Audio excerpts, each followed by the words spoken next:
ত্রয়োদশ জাতীয় সংসদ নির্বাচন ও গণভোট 2026 এর ভোট গ্রহণ উৎসব মুখর পরিবেশে শেষ হয়েছে বৃহস্পতিবার সকাল 7:30টা থেকে বিকেল 4:30টা পর্যন্ত দেশের 299টি সংসদীয় আসনে একযোগে ভোট গ্রহণ অনুষ্ঠিত হয়। নির্ধারিত সময় শেষে শুরু হয়েছে ভোট গণনা।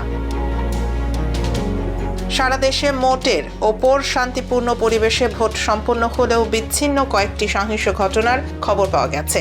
বিভিন্ন স্থানে পৃথক ঘটনায় 4 জনের মৃত্যুর তথ্য নিশ্চিত হয়েছে। কুমিল্লা ও গোপালগঞ্জের কয়েকটি কেন্দ্রে ককটেল বিস্ফোরণের ঘটনা ঘটে। তবে সেনাবাহিনী, বিজিবি ও অন্যান্য আইনশৃঙ্খলা রক্ষাকারী বাহিনীর দ্রুত তৎপরতায় পরিস্থিতি নিয়ন্ত্রণে আসে। নির্বাচনকে ঘিরে কঠোর নিরাপত্তা ব্যবস্থা নেওয়া হয়েছিল।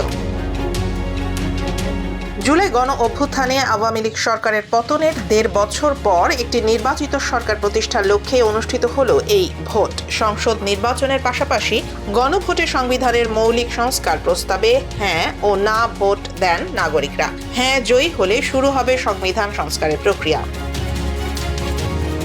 অন্তর্বর্তী সরকারের প্রধান উপদেষ্টা অধ্যাপক মোহাম্মদ ইউনূস ভোট দিয়ে দিনটিকে নতুন বাংলাদেশের জন্মদিন বলে উল্লেখ করেন এবং দেশবাসীকে শুভেচ্ছা জানান। প্রধান নির্বাচন কমিশনার এম নাসির উদ্দিন বলেন, এই ভোটের মধ্য দিয়ে বাংলাদেশ গণতন্ত্রের পথে দৃঢ়ভাবে এগিয়ে গেল।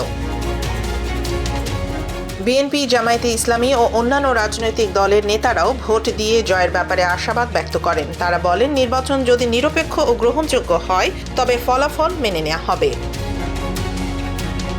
এখন সবার নজর গণনার ফলাফলের দিকে। নির্বাচন কমিশন জানিয়েছে, কেন্দ্রভিত্তিক গণনার শেষে পর্যায়ক্রমে ফল ঘোষণা করা হবে।